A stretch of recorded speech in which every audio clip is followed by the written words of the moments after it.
Bonjour. Bonjour.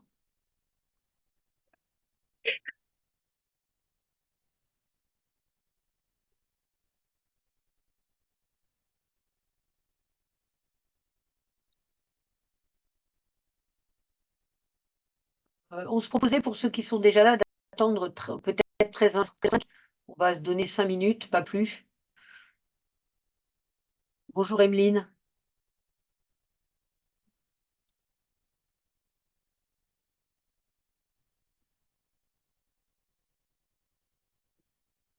T'attends beaucoup de monde encore, Christine? À Dîner Franc, je crois qu'il y a une quinzaine d'inscrits, hein. On a Ouais. 28 inscrits.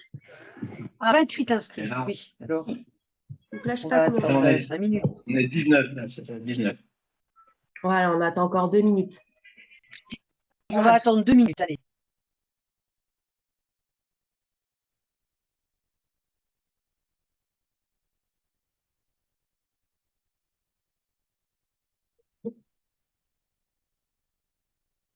Bonjour à tous.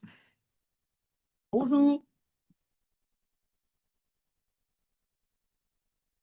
Ouais, on attend juste 2 minutes parce qu'il y a aussi des personnes qui repartent en retard. Il faut qu'on essaye de respecter les délais. Est-ce que en attendant, vous voulez bien indiquer votre nom, prénom, s'il vous plaît, au lieu des Samsung ou des surnoms, s'il vous plaît. Mon prénom et éventuellement votre territoire, si vous le désirez. Alors moi je suis Olivier Dupoiseau, je suis médecin généraliste, Non, mais, CPTS non, mais Val d'Orge. non, Olivier, on ne demande pas à chacun de dire qui il est, de le mettre sur le panneau, parce que sinon on va Eh prendre ben, un moi ça quart y est d'heure pour se déjà, présenter. donc Ok.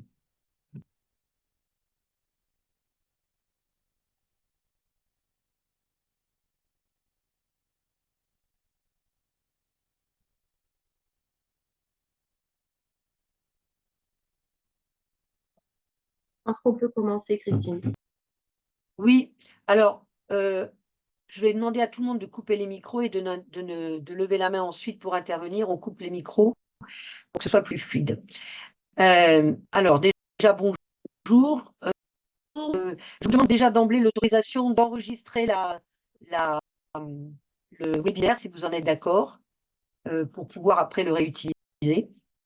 Donc, je me présente, je suis Christiane Sadieu, je suis généraliste à Morsan, président de la CPTS Val d'Orge. On a décidé de faire ce webinaire parce qu'on pense que la téléexpertise est très importante, notamment dans des territoires où il manque vraiment de médecins ou d'autres professions d'ailleurs, et que c'est l'avenir si on sait bien l'utiliser, et que dans les dernières conventions, elle est quand même très valorisée, et aussi dans nos CPTS.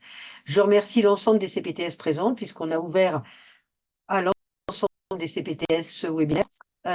Donc, ça va s'articuler en deux parties. Une première partie où on aura OmniDoc avec le représentant d'OmniDoc, le chargé de mission, qui s'appelle, excusez-moi, j'ai pas bien, Claudio Enrique Neves, qui va présenter la première partie. Puis ensuite, nous aurons Hildegard Hopfner, coordonnatrice de l'ESSDV, l'ESS Dermato, qui nous présentera l'ESS Dermato. Et ensuite, nous aurons des questions et on va essayer de respecter les délais. Voilà, bonne séance à tous. Je laisse donc la parole, s'il est déjà là, à Claudio. Voilà. Je suis là. Merci beaucoup pour cette introduction. Donc, je suis moi, Claudio Enrique Neves, donc responsable partenariat chez OmniDoc et je m'occupe d'accompagner les CPTS et aussi les utilisateurs plutôt sur la partie libérale sur l'île de France. Est-ce que je vous laisse du coup la main sur les slides ou vous voulez que je partage mon écran pour que je les montre et que je puisse aller à mon rythme, comme vous voulez. Je ne sais pas si vous avez laissé l'accès au partage, ce que j'avais préparé Pas de aussi. problème, si vous voulez les partager, je peux arrêter et puis vous. Ouais, Pas de ok. Bah, problème. très bien. Et ben, je vais faire J'arrête le partage ça et je marche. passe Je la me main. présente à mon Voilà. tour. Normalement, vous voyez mes présentations de la même façon. Très bien. Ok. OmniDoc. Donc, je vais commencer par faire un rapide topo sur la téléexpertise, sur la plateforme OmniDoc. Après, je vous ferai une rapide démonstration fonctionnelle sur comment on va demander un avis, comment on va y répondre et comment vous pourrez gérer la partie administrative. Et je répondrai éventuellement à vos questions. Ça devrait durer entre entre 15 et 20 minutes grand maximum. Et voilà, donc OmniDoc, on est une plateforme donc de téléexpertise, mais au-delà de ça, une plateforme de collaboration médicale qui va faciliter et valoriser l'échange d'avis et les échanges de manière générale entre les professionnels de santé. On existe depuis 2019 et on met du coup à disposition cette plateforme. Et donc, juste avant de rentrer dans les détails, la téléexpertise, c'est quoi concrètement? Donc, c'est ce qu'on a l'habitude de dire que c'est une pratique qui existe depuis longtemps, qui est faite par mail, par téléphone, par WhatsApp, qui n'est pas sécurisée, pas tracée et qui est plutôt informelle, euh, mais qui, depuis 2019, et par l'assurance maladie, un acte médical a été créé à part entière, où dans cet acte médical, qui sont en réalité deux actes médicaux, vous allez retrouver d'un côté un requérant qui est celui qui va demander l'avis et de l'autre côté un requis ou un expert qui va répondre à l'avis. Et en gros, cette téléexpertise, c'est vraiment cet échange entre ces deux professionnels de santé qui se fait à distance et de manière asynchrone. Qui peut solliciter une téléexpertise? Donc, qui peut être demandeur? Aujourd'hui, tous les professionnels de santé, sans exception, peuvent requérir une téléexpertise. Médecins, sages-femmes, auxiliaires médicaux, pharmaciens, etc. Qui peut rendre un avis de téléexpertise? Donc, dans le droit commun, ceux qui peuvent être requis de téléexpertise, donc experts, on va retrouver tous les médecins et les sages-femmes. Pour quels patients? Les patients qui sont concernés par la téléexpertise et ceux depuis 2022, c'est absolument tous les patients de santé. Et c'est un acte qui est pris en charge et qui est valorisé par l'assurance maladie en 100% tiers payant. Donc c'est un acte médical, comme je vous disais, qui est valorisé 10 € pour le requérant, qui est celui qui va demander un avis. C'est un acte RQD et qui est valorisé 20 € ou 23 €. Il faut que je mette à jour la présentation. Maintenant, c'est 23 € pour les médecins, 20 € pour les sages-femmes, qui est un acte TE2. Côté requérant, on va retrouver, donc je vous disais tout à l'heure, tous les professionnels de santé peuvent utiliser la téléexpertise, mais il y en a certains qui vont pouvoir valoriser ces actes. Et dans cette valorisation, on va retrouver les médecins, les sages-femmes, les orthophonistes, les kinés, les pédicures podologues et les infirmiers. Je vous ai mis un petit encart jaune sur les cas particuliers. On pose souvent la question, comment ça se passe si je suis salarié d'une structure? Comment ça se passe si je remplace? La téléexpertise, lorsqu'un professionnel de santé est salarié d'une structure, cette valorisation de 10, de 20 ou de 23 € revient à l'établissement de santé qui salarie le professionnel de santé, comme tous les autres actes médicaux. Et lorsqu'on est un professionnel de santé, et bien évidemment, lorsqu'on est libéral, ça revient directement au professionnel de santé. Et lorsqu'on est remplaçant, c'est comme tout autre acte médical, on va donc utiliser le numéro de facturation du remplacé et après une rétrocession de ces honoraires qui peut être faite pour les actes de téléexpertise. Il y a quand même quelques règles à respecter lorsqu'on veut faire une téléexpertise. La première, c'est obtenir le consentement du patient, et ça je vous le montrerai dans la démo. Premier encadré côté requérant, donc côté demandeur, il y a une phrase qui dit que lorsqu'on envoie une demande, on s'assure d'avoir recueilli le consentement du patient. Le consentement oral est suffisant, et il y a la possibilité dans la plateforme de télécharger un formulaire si vous avez vraiment besoin d'un consentement écrit. Utiliser un outil sécurisé, donc je vous disais tout à l'heure, les avis de téléexpertise sur OmniDoc sont sécurisés. Ils peuvent être tracés et il y a la valorisation qui est prévue. Donc cette sécurisation, elle est faite parce que nous, on est hébergé par un hébergeur de données de santé en France et la traçabilité des avis, elle se fait via la génération d'un compte-rendu de manière automatique en fin de téléexpertise qu'il faut du coup enregistrer dans le dossier patient. Et donc ensuite, excusez-moi, hop, je me suis perdu dans ma présentation. Voilà. Et enfin, là, je vais vous montrer du coup les exemples, comment utiliser OmniDoc et vous parler aussi juste avant de quelques exemples de projets qui existent en Île-de-France que vous pouvez solliciter pour des demandes d'avis. Et je vais vous montrer comment vous pouvez trouver l'offre de téléexpertise autour de votre lieu d'exercice. Donc là, je vais juste changer de partage d'écran. Hop, 30 secondes. Ici. Hop, et voilà. Donc, très rapidement, je vous montre, mais Île-de-Garde va faire un focus là-dessus. On a déjà le projet de l'ESSDV Dermato sur des avis en oncodermato qui sont divisés par territoire, Est, Nord et sud et ouest, avec une description du projet médical, et en dessous, les experts qui vont répondre aux avis sur le territoire. Je ne m'attarde pas plus sur ce projet-là, vu qu'il y aura le focus juste après moi. On a d'autres exemples de projets. Je vous en montre un deuxième pour pas passer beaucoup de temps sur ces exemples et pas faire perdre du temps à tout le monde. Mais on a aussi, par exemple, des projets en cardio sur d'autres spécialités. Et là, par exemple, cet exemple, c'est de la rythmologie à l'Institut cardiovasculaire Paris-Sud, avec l'équipe médicale qui est ici, donc les cardiologues qui vont répondre aux avis et qui indiquent ici, par exemple, les lieux de consultation et qui s'engagent à répondre et à donner une réponse dans les 24 à 48 heures lorsqu'on leur adresse une demande d'avis plutôt sur de la rythmologie, donc des palpitations, des malaises, des troubles du rythme, et de la conduction, etc., avec une analyse de CG, bien évidemment. Maintenant, l'inscription et l'utilisation l'utilisation d'Omnidoc, c'est assez simple à utiliser, vous le verrez dans la démo, mais surtout, c'est une application web. Donc, il n'y a pas besoin de télécharger de logiciel sur votre ordinateur. Vous pouvez télécharger une application mobile si vous voulez pour l'utiliser sur votre téléphone, si vous êtes en mobilité ou si vous avez l'habitude d'utiliser votre téléphone dans le cadre dans le cadre professionnel. Mais sinon, il suffit d'avoir un accès à Internet et un navigateur web fonctionnel. Vous vous connectez sur omnidoc.fr, l'inscription se passe par ce bouton s'inscrire, où vous allez avoir deux façons de le faire. Premièrement, via votre nom, votre numéro RPPS, vous renseignez vos informations, donc votre nom, votre numéro de téléphone, vous vous retrouvez parmi la liste parce qu'on est relié directement au fichier RPPS+. Et si je veux m'inscrire en tant que Émilie Dupont, on va me demander une adresse mail, un numéro de mobile et un mot de passe. Vous renseignez ces infos, vous rentrez sur Omnidoc et vous pouvez directement l'utiliser.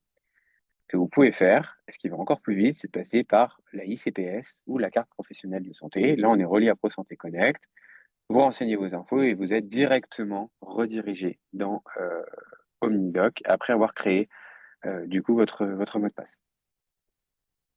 Lorsqu'on se connecte et qu'on s'inscrit, on va arriver sur ce type de page qui est une page de présentation, votre page de présentation avec des informations qui remontent directement des différents ordres et de l'annuaire santé, qui sont vos lieux d'exercice, vos diplômes, etc. À partir de là, vous allez avoir un menu à gauche où vous allez pouvoir tout gérer sur Omnidoc. Dans les paramètres, vous allez pouvoir gérer vos paramètres de projet individuels, etc. Vos différentes... quand vous vous inscrivez ou si vous êtes déjà inscrit, je vous laisse aller regarder du coup les paramètres pour vous laisser guider et essayer de voir ce que vous voulez mettre en place. Et surtout, ce qui est intéressant, c'est d'avoir accès à un onglet d'annuaire. Je vais vous montrer du coup aujourd'hui l'annuaire tel qu'il existe en région parisienne. On peut zoomer même un peu plus près ici, plus sur cette zone, plus sur le sud. Vous allez voir donc des points rouges, des points bleus qui apparaissent. Les points bleus représentent les experts à titre individuel qui répondent à des avis de téléexpertise et qui l'utilisent en individuel. Les points rouges représentent des réseaux de téléexpertise, donc des groupes, des organisations médicales qui ont décidé d'utiliser Omnidoc en collectif plutôt qu'en individuel et qui sont disponibles pour répondre à des avis. Alors ici, on ne fait pas apparaître absolument tous les points parce que sinon ce serait illisible, on en fait apparaître un certain nombre. Rassurez-vous, sur cette zone où il n'y a pas de points, il y a des professionnels de santé qui existent, hein, c'est juste qu'on ne les fait pas tous apparaître. Vous avez la possibilité de venir filtrer ici la spécialité que vous voulez solliciter. Si vous sollicitez par exemple si vous isolez la cardiologie, vous allez pouvoir donc isoler tous les réseaux qui contiennent une ligne en cardiologie et tous les professionnels de santé en dessous que vous pouvez solliciter pour des avis en cardiologie. Je repasse sur mon environnement de démo qui n'est pas représentatif de la réalité, mais qui va vous permettre de voir comment utiliser la plateforme. Ici, lorsque je vais adresser une demande, par exemple, je vais adresser une demande en cardiologie, j'isole la cardiologie et je vais retrouver tous mes groupes et tous mes professionnels que je peux adresser. Je décide en tant que demandeur d'adresser ma demande soit à un centre, soit à un professionnel en individuel. Si j'essaie de l'adresser à un professionnel individuel, je fais clic ici sur voir le profil, j'arrive sur la page de ce professionnel, de ce médecin ou de cette sage-femme et je fais demander un avis. Lorsque je demande un avis, on va me demander la première chose, de remplir les informations administratives du patient. Ces informations administratives, on va pouvoir les renseigner soit à la main, soit via le lecteur de carte vitale que vous voyez en haut à droite, ou à partir d'un document. Là, il y a une intelligence artificielle qui va lire, par exemple, une photo, un document où il y aurait ces informations patients et qui va pouvoir pré-remplir cette étape-là. L'autre façon de faire ça en automatique, c'est les liens qui existent et les connecteurs qui existent entre OmniDoc et vos logiciels métiers. Donc parfois, il y a plus de la moitié des logiciels métiers aujourd'hui qui sont connectés avec OmniDoc, qui permettent depuis votre dossier patient d'avoir un bouton téléexpertise avec OmniDoc et d'initier une demande directement depuis le dossier patient pour lequel vous voulez faire la demande. Ces connecteurs existent aussi pour la partie facturation, mais j'y viendrai un peu plus tard. C'est ici qu'on vous dit qu'on confirme avoir recueilli le consentement du patient et qu'on peut continuer et avancer dans la demande d'avis. On arrive sur la page où on va pouvoir rédiger la demande. On va rédiger la demande d'avis dans cet encadré et on va pouvoir ajouter des pièces jointes pour illustrer notre demande. Et les pièces jointes qu'on va pouvoir ajouter à cette demande sont toutes sortes d'extensions de fichiers, photos, vidéos, textes, documents, PDF, etc., etc. J'adresse par exemple un ECG parce que je fais une demande en cardio et je l'envoie. Une fois que c'est envoyé, je passe côté expert. L'expert, il reçoit une notification par mail lui indiquant qu'il a eu un nouvel avis et donc il va se connecter sur OmniDoc. Il va arriver ici sur l'onglet Mes avis et il va pouvoir ouvrir la demande que je viens de faire là devant vous. Et ici, l'expert rédige sa réponse. Il a la possibilité d'insérer donc toutes sortes de fichiers également, la possibilité de prescrire, la possibilité d'ajouter des modèles de réponse qu'il aurait préenregistrés à l'avance pour des avis qui seraient récurrents. Il vous envoie une réponse. Côté requérant, le requérant reçoit également une notification lorsqu'il y a un retour qui a été fait. Et là, on est vraiment sur le chat sécurisé entre celui qui a demandé l'avis, le requérant, et l'expert qui a répondu. Et une fois que l'expert souhaite clôturer la demande parce qu'il a terminé de répondre et qu'il considère que l'avis est terminé, il va cliquer ici en haut à droite sur le bouton clôturer. Vous voyez, il a également la possibilité de rejeter. Il met un message lorsqu'il rejette une demande d'expertise pour expliquer la raison du rejet. Admettons, là, on peut clôturer. On clôture, on nous demande, et on lui demande à l'expert quel acte il fait de côté. Donc, c'est un acte TE2, ce que je vous disais tout à l'heure, qui est valorisé en 23 €. Le numéro ADELI ou numéro finesse en fonction de notre mode d'exercice, et on clôture. Et une fois qu'on a clôturé, tant côté expert que côté requérant, on va rentrer dans la phase administrative de la téléexpertise. Quand je dis phase administrative, je dis qu'une fois qu'un avis est terminé, clôturé, on peut avoir accès à un compte-rendu qui est généré automatiquement. Et lorsqu'on clique sur son compte-rendu, on a la possibilité de le télécharger en PDF ou le télécharger en Word, de l'envoyer à un correspondant via MS Santé ou de le recevoir directement dans son logiciel. Ce compte-rendu peut être également envoyé automatiquement dans votre logiciel s'il y a un lien qui existe. Et ce compte-rendu, c'est un encadré avec les informations administratives du patient et de ceux qui sont échangés l'avis, les échanges d'avis écrits et les pièces jointes qui sont venues illustrer la téléexpertise. Pour la partie facturation des actes, on va cliquer sur le bouton facturation et ici, on peut sélectionner son logiciel dans la liste, mais ce n'est pas forcément obligatoire. Dans tous les cas, si c'est un logiciel avec lequel on n'a pas d'interface, dans ce cas-là, on a toutes les informations ici qui sont nécessaires pour faire la feuille de soins dans son logiciel. Et donc, on va venir cliquer sur les informations pour les copier de OmniDoc et les coller dans le logiciel. Ou alors, il y a certains éditeurs, parce qu'ils ont accepté de le faire, hein, nous, aujourd'hui, on est en contact avec la majorité des éditeurs pour mettre en place ces interfaces. On permet, par exemple, d'avoir un lien directement. Je vais mettre n'importe quoi. Je vais mettre... non, il n'y a pas le bouton. Je voulais juste vous montrer le bouton. Voilà. Un bouton comme celui-ci, pour les logiciels avec lesquels on est interfacé. Et lorsque vous cliquez dessus, ça va envoyer automatiquement les informations dans votre logiciel et pré-remplir la feuille de soin. La liste des logiciels avec lesquels on est connecté et interopéré est disponible sur notre site internet. Il y en a une multitude, et ceux pour lesquels on n'a pas encore d'interface, soit on est en cours de discussion, soit, et donc ça va se faire, soit les logiciels, les éditeurs ont refusé du coup de faire pour l'instant un lien. Voilà pour ma partie. Donc voilà, grosso modo, l'inscription elle se fait en 3 minutes. Vous avez l'annuaire pour chercher l'offre de téléexpertise qui est autour de vous et sélectionner à qui vous voulez adresser une demande. Vous faites votre demande, vous attendez une réponse, vous répondez et vous avez la possibilité du coup de pouvoir ensuite, une fois que l'avis est clôturé, d'avoir accès à un compte rendu et de pouvoir facturer les actes. J'ai vu qu'il y avait quelques questions, donc je vais arrêter mon partage d'écran. Voilà, maintenant c'est bon, vous voyez plus mon écran. Hop. Je vois qu'il y a des messages. Il y a juste une demande pour savoir Ah si oui, le diaporama sera pardon. OK. diffusé Bah, aux participants et j'ai répondu que oui. Voilà. ça marche. Si Et vous qu'en avez plus, des je vous dis, questions, ouais, merci beaucoup. Si vous avez des questions, n'hésitez pas. Voilà, vous avez des questions. oui. Y a-t-il un équivalent de demande de rendez-vous ou dans quel délai peut-on attendre la réponse? OK. Alors, vous pouvez utiliser OmniDoc pour de l'adressage. Après, en fait, c'est le projet médical individuel ou collectif de l'expert qui va décider de si l'adressage peut passer par OmniDoc ou pas. Vous pouvez faire votre demande en disant est-ce que vous pouvez voir mon patient. C'est l'expert, lui, qui décide déjà en général dans son projet le délai de réponse.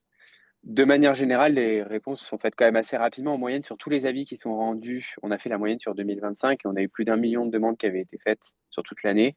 Et la moyenne de réponse était de 16 heures.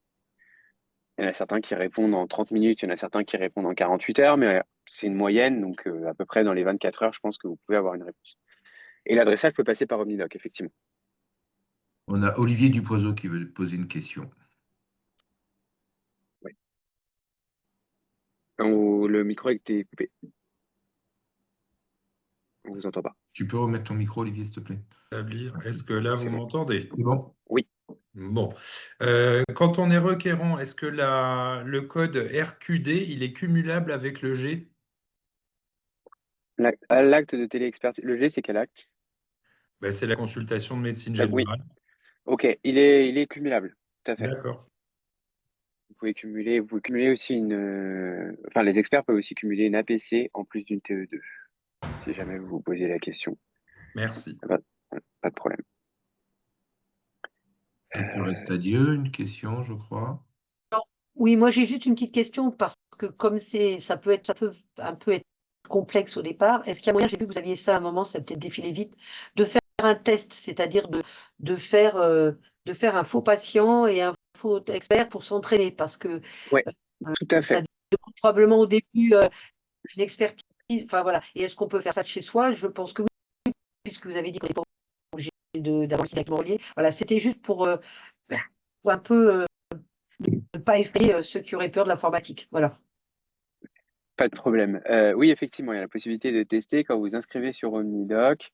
Là, vous l'avez pas vu parce que c'est un compte qui a déjà fait pas mal d'avis, mais en gros, la toute première fois que vous vous inscrivez, déjà, vous recevez des tutoriels par mail après votre inscription pour pouvoir vous expliquer un peu comment demander un avis, répondre à un avis, facturer, etc. Et surtout, dans l'application, vous avez la possibilité de tester l'interface, demander un avis avec un patient test et recevoir un avis patient test si jamais vous faites partie des professions qui peuvent recevoir des avis, médecins, sages-femmes. Merci. On Et a il y une avait des autre questions sur les question. spécialités. Ouais. Bonjour, je suis Christine Conti, je suis pédiatre. Ça fait déjà assez longtemps que je suis sur OmniDoc. Initialement, en fait, je suis pédiatre avec une surspécialité, enfin 2 surspécialités. Une qui est reconnue, la capacité d'allergologie, enfin le diplôme d'allergologue aussi. Ok. Là, j'ai vu que j'ai regardé votre annuaire, que je suis référencée. Mais j'ai une deuxième surspécialité. Je suis spécialisée dans les troubles du neurodéveloppement, particulièrement les troubles des apprentissages.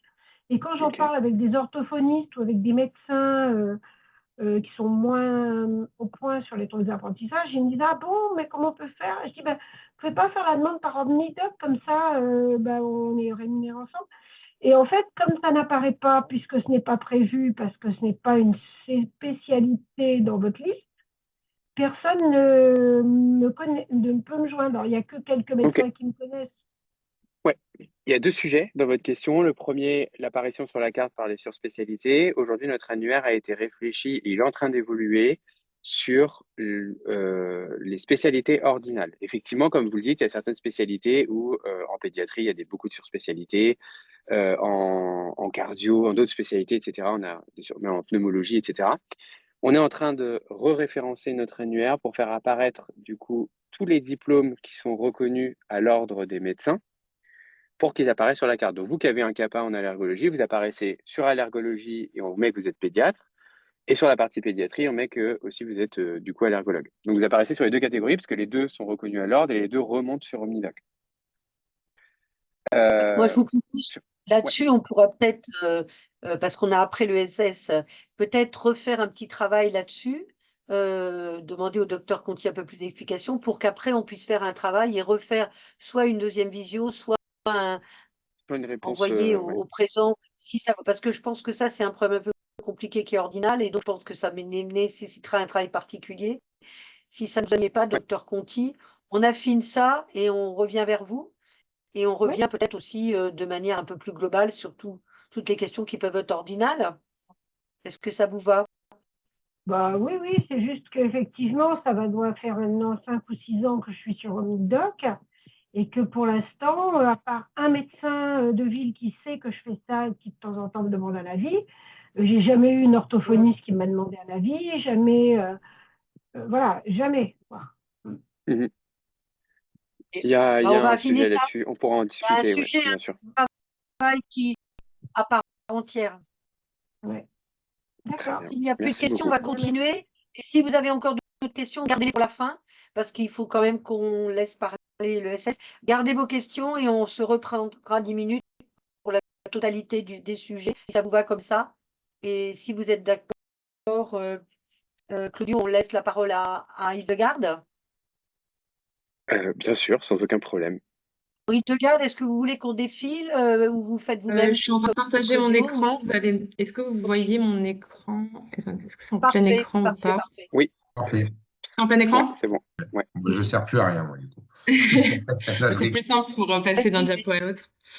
Du coup, moi, je suis Hildegarde Hoffner, je suis la coordinatrice de l'équipe de soins spécialisée en dermatologie et vénérologie d'Île-de-France. Donc, pour ceux qui connaissent pas forcément les équipes de soins spécialisées, c'est une structure qui a été créée en 2019 suite à la loi donc, relative à l'organisation et à la transformation du système de santé. Et donc, une équipe de soins spécialisée, ça rassemble des professionnels de santé autour de médecins spécialistes d'une spécialité médicale. Donc, toutes les spécialités médicales peuvent créer des ESS à l'exception donc de la médecine générale. Et donc, l'objectif, c'est de travailler de manière coordonnée sur un territoire pour mettre en place un projet de santé et donc structurer tout ce qui va être parcours de santé et améliorer l'accès à certaines spécialités. Donc, les ESS ont été reconnus dans la convention médicale donc, de 2024.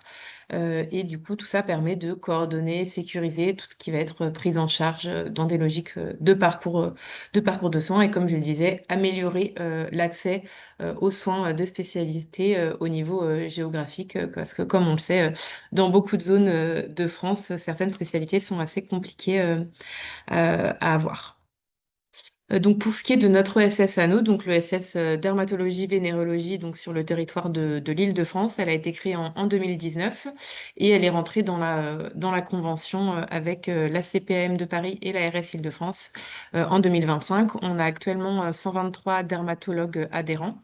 Donc tous les dermatologues qui adhèrent à cette équipe de soins sont soit en activité libérale ou en activité mixte. Et on met en place deux réseaux de téléexpertise, un réseau en oncodermatologie et un réseau en dermatose chronique inflammatoire. Donc l'objectif de ces réseaux, comme l'a dit également mon collègue d'Omnidoc, c'est donc d'aider à avoir des liens avec la spécialité. Donc nous, en dermatologie, donc aider à alerter le dermatologue et l'aider donc à trier ces urgences, raccourcir les délais de prise en charge pour les demandes d'urgence et comme il le disait, avoir un outil sécurisé et valoriser toute cette activité de téléexpertise. Pour ce qui est du réseau du coup d'oncodermatologie, c'est le premier réseau qui a été créé, qui existe depuis à peu près 2019-2020. Actuellement, on a sur ce réseau 50 dermatologues requis, donc les dermatologues qui peuvent répondre à des demandes de téléexpertise, et on a plus de 2000 requérants qui sont inscrits au réseau.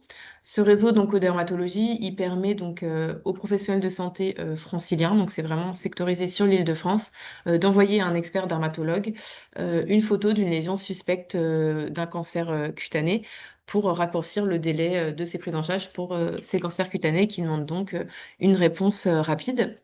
Pour ce réseau d'oncodermatologie, comme le disait mon collègue d'Omnidoc, il y a toutes les spécialités, toutes les professionnels de santé qui ont accès. Après, nous, c'est vraiment selon nos réseaux, il y a un certain type de professionnel qui peut y avoir accès.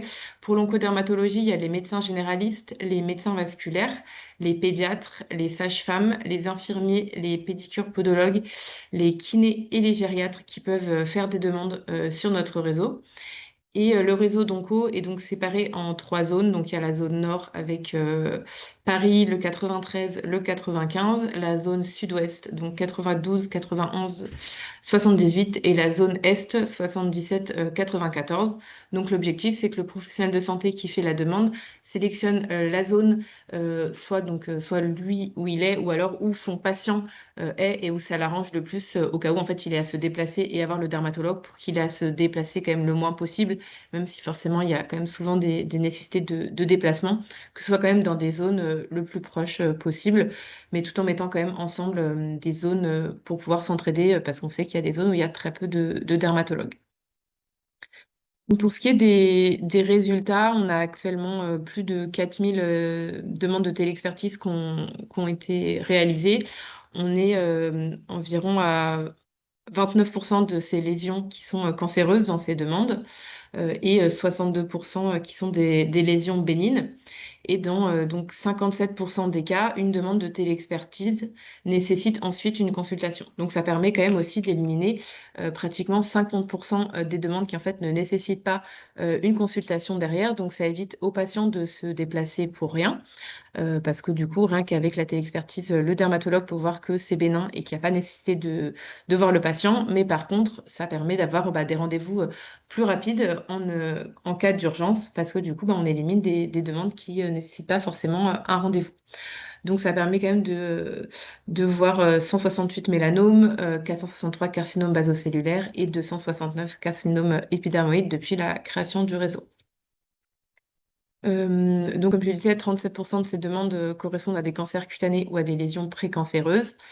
Pour ce qui est de notre temps de réponse, on est à un temps moyen de 31 heures et un délai médian de 3 heures pour avoir une réponse à la téléexpertise. Et suite à cette demande de l'expertise, on a pour donc les mélanomes, les cancers cutanés les plus graves, une consultation qui est en moyenne dans les 8 jours.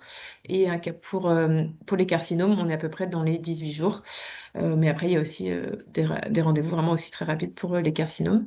Et donc, ça évite quand même 40% des consultations en présentiel qui n'étaient donc pas utiles. On a également donc un deuxième réseau qui est le réseau sur les dermatoses chroniques inflammatoires. Donc sur ce réseau, il y a 28 dermatologues qui sont requis dans toute l'Île-de-France et on a actuellement 200 requérants inscrits au réseau. C'est un réseau qui est beaucoup plus jeune, qui a été créé il y a environ 1 an et demi, 2 ans. Et ce réseau est fait pour avoir un avis thérapeutique ou une confirmation diagnostique pour donc le psoriasis, la pelade, le vitiligo, la dermatite atopique, l'urticaire chronique et la maladie de Verneuil. Contrairement à l'onco, ce réseau n'est pas forcément un réseau purement diagnostique. C'est aussi majoritairement pour des patients qui en fait sont déjà diagnostiqués par toutes ces pathologies-là, mais qui n'ont pas forcément, qui ont un petit peu perdu dans le parcours de soins pour avoir accès à un dermatologue et qui n'ont pas vu dermatologue depuis un certain moment et qui auraient peut-être besoin de rentrer de nouveau dans ce parcours de soins et avoir un avis dermatologique. Et donc, l'objectif, c'est de raccourcir les délais dans ces parcours de soins patients atteints de dermatose chronique inflammatoire qui peuvent être souvent très longs. Donc, pour ce réseau-là, les professionnels de santé qui peuvent faire des demandes, ça va être donc les médecins généralistes, les rhumatologues, les pneumologues, les gériatres, les pédiatres et les pharmaciens. Donc, on a eu environ 350 téléexpertises qui ont été prises en charge par ce réseau, avec une très grande majorité de demandes qui touchent à la dermatite atopique et également au psoriasis. Et on est à petit peu près dans les mêmes chiffres. On est à 41% de ces téléexpertises qui nécessitent ensuite une consultation. Donc voilà, on est à peu près dans les mêmes chiffres. Donc, comment utiliser ces réseaux téléexpertise? Ça a été déjà un petit peu montré par mon collègue, mais du coup, donc pour ce qui est de l'accès au réseau, ça a déjà été présenté. Donc après, vous pouvez retrouver notre réseau donc dans l'annuaire, comme l'a montré Claudio, ou également directement avec le lien de notre réseau et ensuite cliquer sur rejoindre le réseau. Ensuite, quand vous voulez faire une demande, donc vous faites nouvelle demande. Donc tous les deux réseaux, donc d'onco et de dermatose chronique inflammatoire, sont sur la même page. Donc c'est la page dermato. Et ensuite, en fait, vous sélectionnez si vous souhaitez faire une demande en dermatose chronique inflammatoire ou bien en oncodermatologie. Et pour ce qui est de l'oncodermatologie, du coup, sélectionnez la zone qui est la mieux pour le patient. Pour ce qui est des dermatoses chroniques inflammatoires, actuellement, du coup, c'est toute l'Île-de-France. Il n'y a pas de séparation de zones. Donc, donc vous faites une demande, vous demandez un avis dans mes demandes et après sélectionnez notre réseau. Donc, il y a la possibilité soit de faire une demande sur tout le réseau de manière globale, donc par exemple toute la zone oncodermato sud-ouest. Et donc, en fait, c'est tous les dermatologues qui sont sur cette zone qui recevront une notification et le premier qui est disponible répondra et après prend en charge la demande. Ou bien il y a aussi la possibilité, si vous avez l'habitude de travailler avec tel ou tel dermatologue ou parce que vous avez vu que ce dermatologue était vraiment plus proche de votre patient et vous voulez que cette demande soit directement nominative à ce dermatologue seulement, c'est également possible. Donc là, vous allez directement sur la page où il y a la carte avec tous les dermatologues et vous sélectionnez ensuite le dermatologue avec lequel vous souhaitez échanger, vous cliquez sur voir son profil ou alors si vous l'avez déjà enregistré dans vos contacts, vous allez sur sa page et ensuite vous faites demander un avis et ça apparaîtra donc de cliquer sur le réseau ESSDV, mais vraiment ce sera directement à ce médecin-là, la demande sera nominative et ce sera seulement lui qui pourra y répondre. Voilà, donc il y a l'option de faire de manière globale sur la zone ou de manière nominative si vous le souhaitez. Donc, comme l'a montré Claudio, il y a la demande, donc le formulaire administratif qui est toujours le même, peu importe la demande. Et ensuite, il va y avoir des formulaires qui vont être différents selon le type de demande. Pour ce qui est de l'oncodermatologie, donc il y a un formulaire médical qui apparaît. On vous demande du coup le siège de la tumeur, la taille de la tumeur, pardon, l'ancienneté, si vous savez si elle a plus ou moins de 3 mois. Si vous ne savez pas, vous pouvez toujours dire que vous ne savez pas. Si vous avez une idée du diagnostic évoqué, donc mélanome, carcinome, donc bien préciser si le patient est prêt à se déplacer dans un département voisin, parce que comme je vous l'avais dit, les zones, il y a plusieurs départements par zone, donc il y a parfois la nécessité qu'il se déplace. Voilà, s'il n'est pas prêt à se déplacer, ça risque. Après, voilà, il faudra trouver un autre dermatologue plus proche s'il le souhaite. Et pas oublier, évidemment, le plus important, d'intégrer les photos de la lésion suspecte cutanée. Donc avec une photo plan large pour que le médecin, le dermatologue puisse avoir un petit peu une vision de la peau à côté de la lésion pour pouvoir comparer.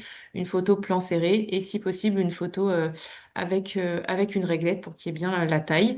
Et vous pouvez également joindre une photo avec un dermatoscope si vous en avez un, mais la photo dermatoscopique n'est pas du tout obligatoire pour faire une demande de téléexpertise. Voilà, si vous en avez un, vous pouvez l'ajouter. Si vous n'en avez pas, ce n'est pas grave.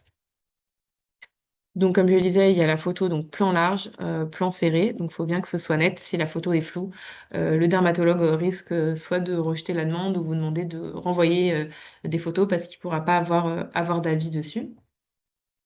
Et une fois la demande de téléexpertise envoyée, donc c'est le dermatologue requis qui va vous dire donc si la photo elle est ininterprétable, donc de refaire la demande, ou sinon si la lésion elle est jugée suspecte, va soit proposer un rendez-vous rapide donc pour biopsie, exérèse, avec donc convocation du patient, donc soit par le dermatologue requis, soit par un autre dermatologue s'il en a déjà un ou s'il ne peut pas se déplacer. Et par contre, si la lésion elle est jugée non suspecte, soit pas forcément besoin de consultation ou alors une consultation libre avec les délais classiques. Donc voilà, après c'est le dermatologue requis qui prend la suite et qui décide de la suite du parcours de soins.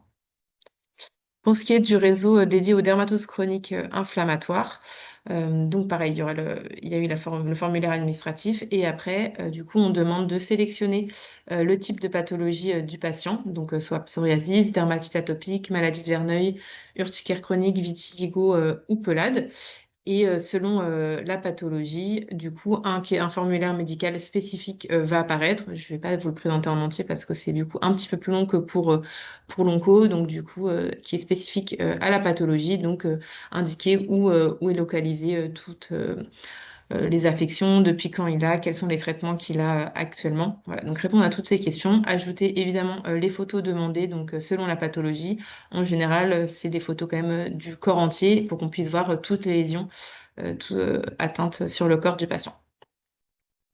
Et pareil, du coup, parfois le dermatologue, il peut avoir besoin de plus d'informations, donc il va vous poser quelques questions.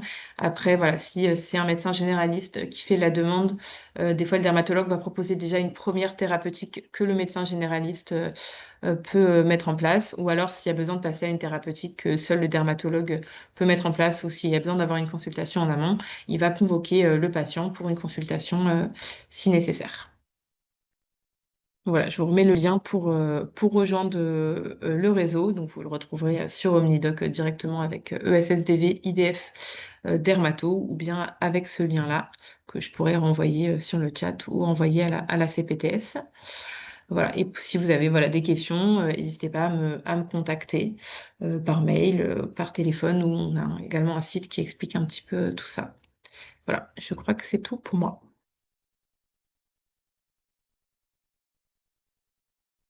Si vous avez des questions, n'hésitez pas. Merci. Alors, il y a une question dans le chat, mais je crois que ça a été répondu. C'est question technique. Comment transfère-t-on la photo réalisée par le patient ou soi-même sur OmniDoc? Je sais pas si Claudio ou tu veux le dire. En fait, du coup, soit en fait, le mieux quand même, c'est, je sais que nos dermatologues apprécient quand même que si c'est en PDF, c'est quand même plus compliqué parce qu'ils peuvent pas forcément le visualiser. En fait, ils peuvent prendre directement la photo sur l'application OmniDoc. Et en fait, donc avec leur téléphone, l'application peut être mise sur le téléphone, ils prennent la photo et ça le met directement sur l'application. Je sais pas si Claudio, tu veux réexpliquer ça de manière plus... Non, c'était ça. Il y a une zone de mise de pièces jointes et soit vous mettez une pièce jointe de votre photothèque, soit vous prenez une photo directement avec votre téléphone sous cette application. Mais important du coup que ce soit une image et pas forcément un PDF, en tout cas pour la photo de la lésion, parce que je sais que du coup on a des remontées de dermatologues où en fait c'est un petit peu compliqué à visualiser. Souvent en plus après les PDF ont des noms qui n'ont pas forcément à voir et c'est un petit peu compliqué. Donc le mieux c'est que ce soit une image faite avec le téléphone.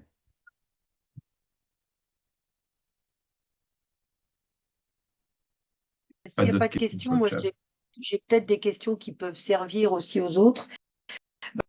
La même que tout à l'heure, est-ce qu'on peut faire un test? Est-ce qu'on peut tester une photo, voilà, faire un test, déjà pour voir si on est bon?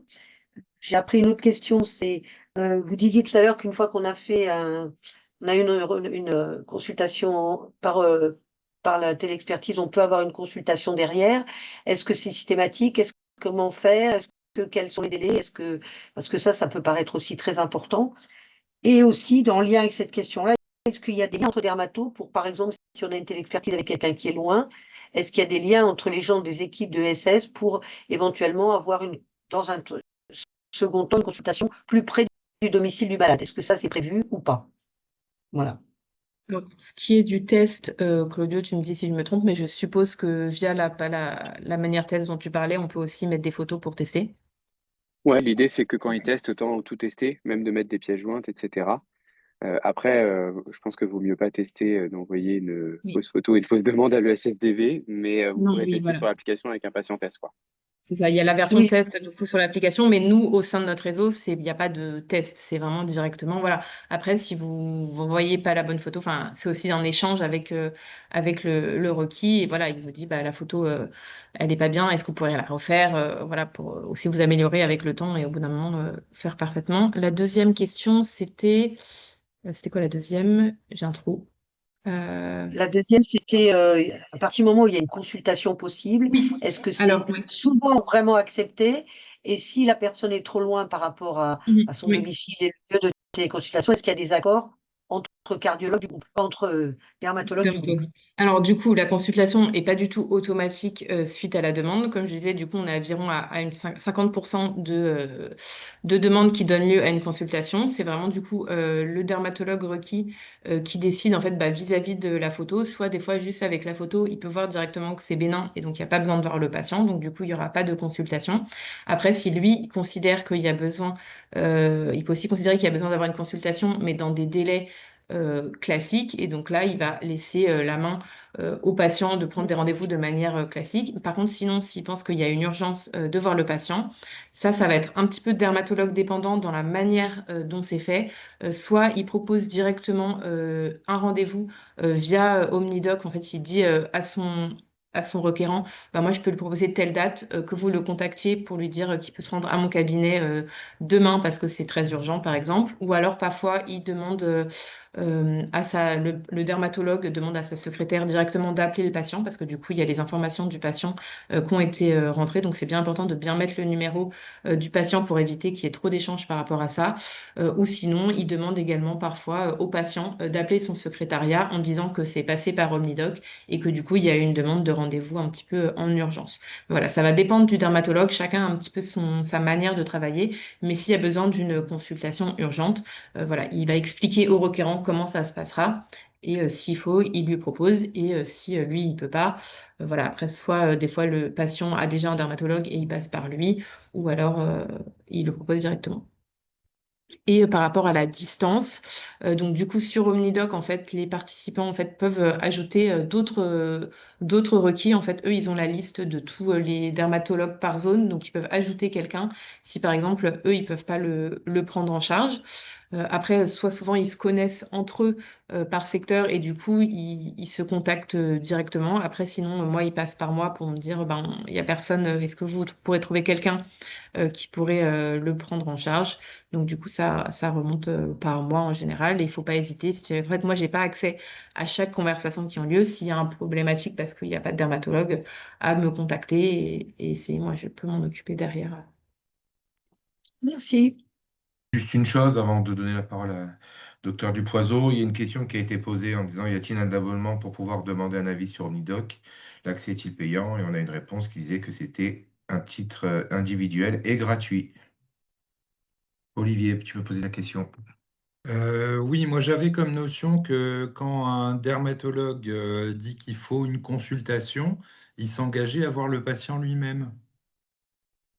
Alors, quand il faut une consultation urgente, en général, il n'y a pas un engagement. Nous, on les pousse à le faire. Après, des fois, par exemple, bah, si le patient il veut pas se rendre sur cette zone-là, bah, le médecin il peut pas le forcer. Après, voilà, si lui il peut vraiment pas, normalement, soit il trouve quelqu'un d'autre, parce que ça arrive que bah, au final, telle date, c'est pas possible pour lui ou c'est une spécialité. Enfin, ça va être trop spécifique. Il a besoin de le rediriger. Soit la plupart du temps, moi, je suis pas forcément au courant. Ils le font en interne.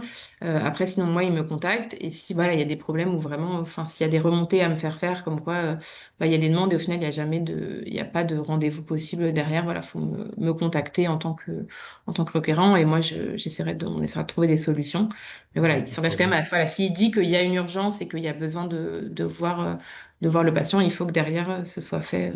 Faut pas Donc les... le problème peut venir du patient, mais pas du dermato qui dit il faut voir le patient en urgence. Bah, si il considère qu'il y a besoin de voir le patient en urgence, normalement, il propose un D'accord, rendez-vous. Et si c'est pas le cas, enfin, si c'est pas le cas, on essaye de trouver quelqu'un d'autre pour le faire au d'accord. sein de l'ESS. Merci. Et pour ce qui va être du coup rendez-vous urgent, pour des choses qui ne sont pas urgentes, voilà, on rentre dans des délais classiques et de manière classique. Y a-t-il d'autres questions?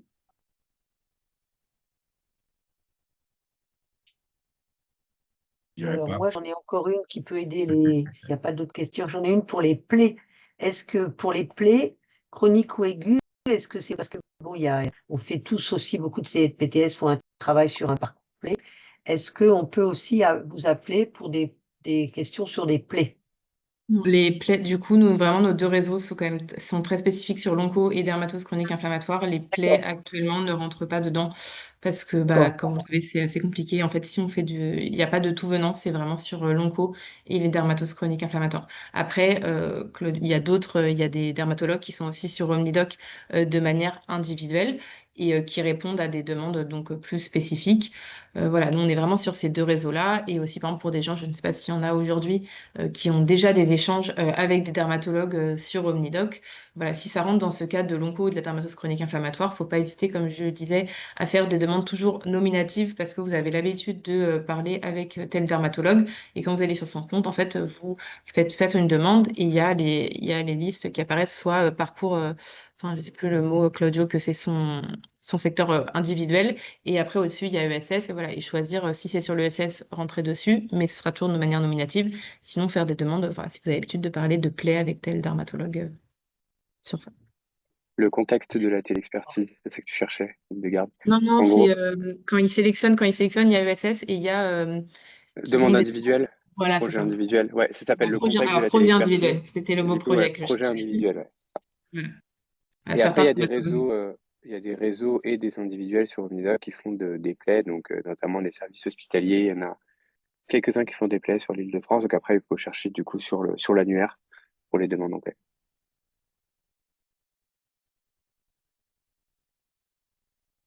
Y a-t-il d'autres questions?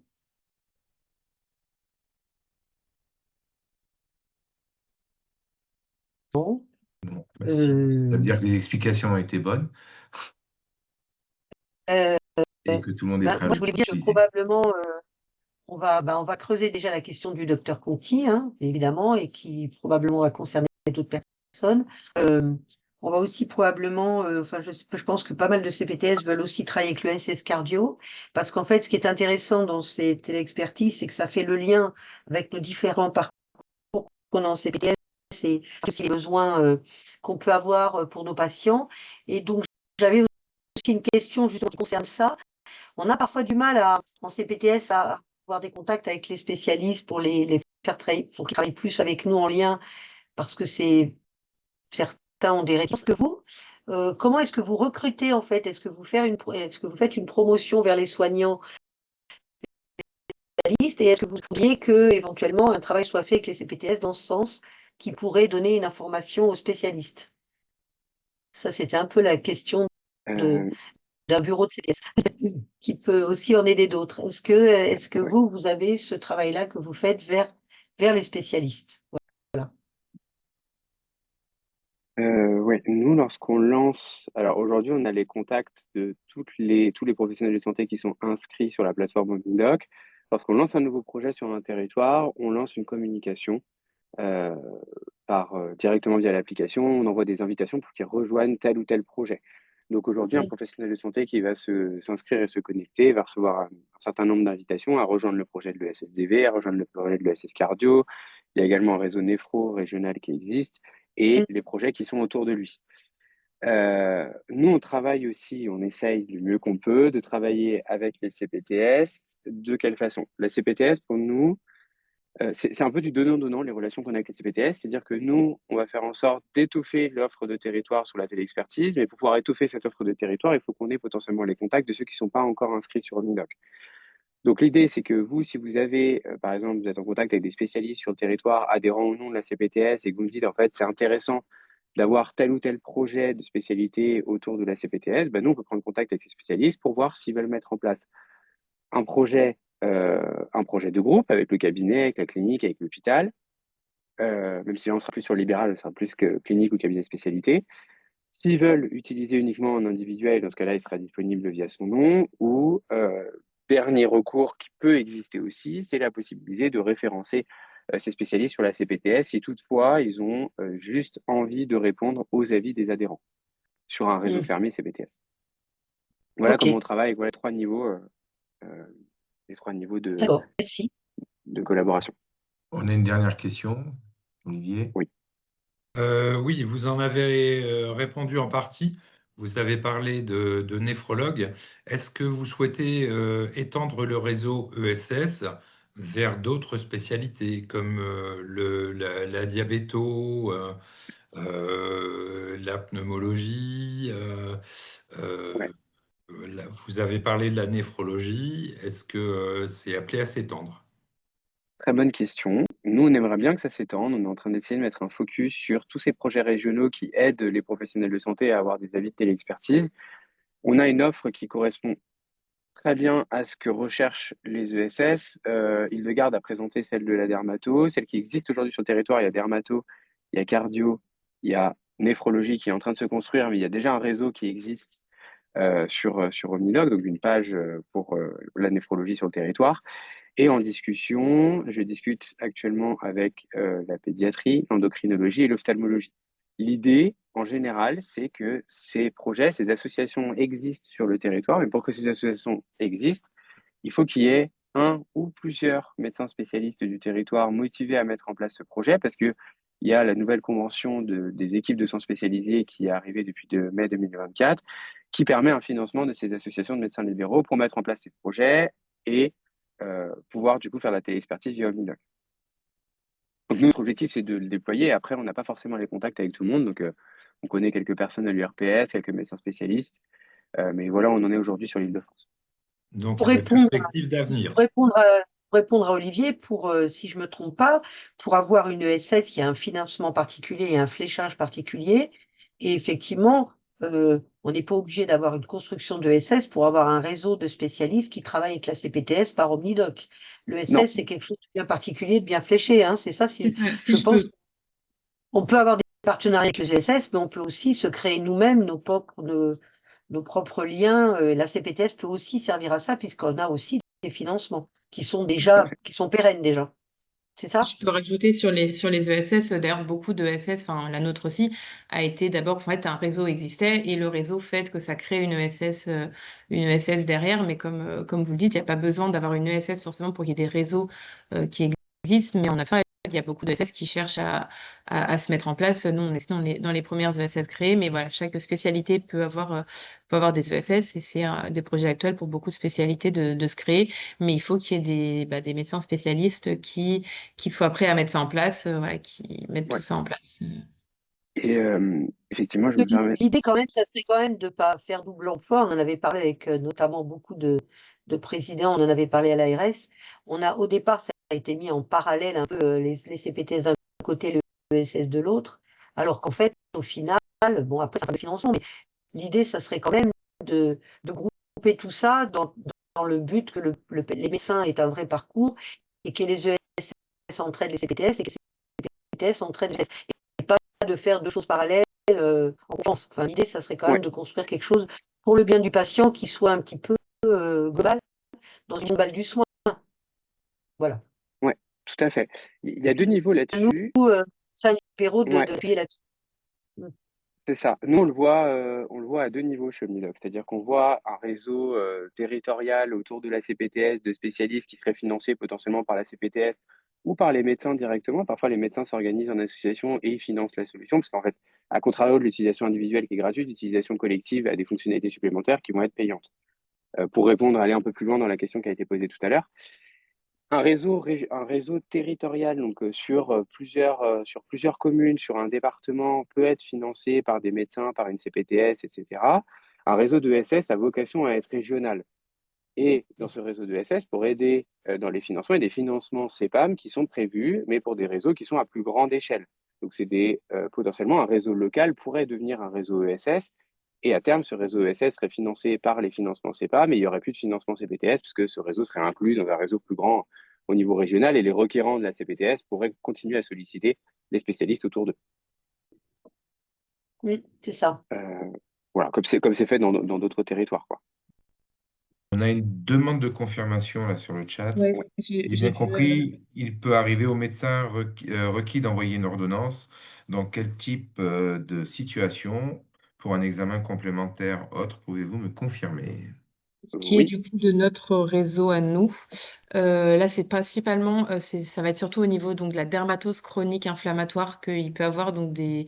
En fait, ça va pas forcément être d'envoi d'ordonnance. Je sais que c'est possible, mais là, c'est pas forcément le cas. C'est plus en fait, du coup, ce sera que avec les médecins généralistes ou que avec des médecins donc, professionnels de santé qui peuvent prescrire, et ça va que être avec, par exemple, des thérapeutiques qu'un médecin généraliste peut prescrire de lui-même. Donc, il n'y a pas forcément besoin de transmettre d'ordonnance. Donc, ça va être proposé de tester telle ou telle thérapeutique que le médecin généraliste, lui, peut prescrire de son côté. Ça peut aussi parfois être des examens complémentaires. Là, de tête, j'ai pas forcément d'exemples, mais je pense que ça arrive également. Mais ça va être principalement donc des types de thérapeutiques qui peuvent être testés. Par exemple, on leur envoie sur une dermatose chronique inflammatoire un psau. Le dermatologue peut dire, bon, bah, peut-être tester ça pendant 3 mois et si ça fonctionne pas, vous me refaites une demande de téléexpertise et là, du coup, je verrai le patient et on passera peut-être à une thérapeutique plus poussée. Mais pour tout ce qui va être thérapeutique qui ne peut être mise en place que par le dermatologue, du coup, ça va forcément nécessiter une consultation du dermatologue. Voilà, donc ça, c'est pour ce qui est de nos réseaux. Pour l'onco, il va y avoir rarement de demande qui va suivre. Voilà, après, je ne vais pas te faire tarder, j'ai ma salle qui est en train d'être prise. Je ne sais pas si Claudio, tu voulais rajouter quelque chose là-dessus.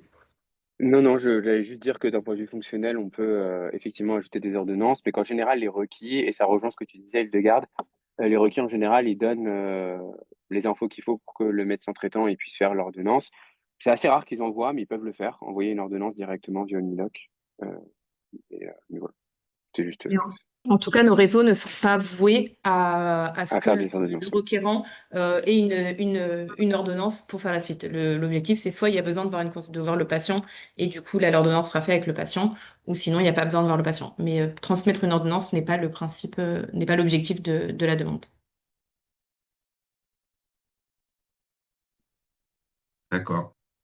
Eh ben, on est presque pile à 14 heures. Donc, on a S'il respecté n'y a notre pas de- timing. s'il n'y a pas d'autres questions, on va conclure. Il y a déjà certaines personnes qui utilisent le SS Dermato sur notre territoire à nous, par exemple, qui sont très contents. On a déjà 8 médecins, un infirmier avec 38 demandes d'expertise. Et moi, pour avoir eu des retours, ils étaient très contents.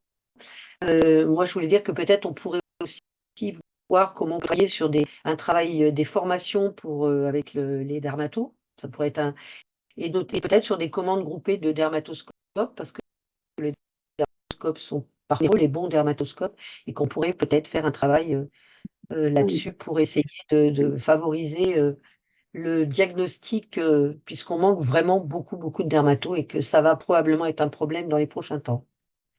Voilà. Eh bien, en Parfait. tout cas, je vous remercie beaucoup.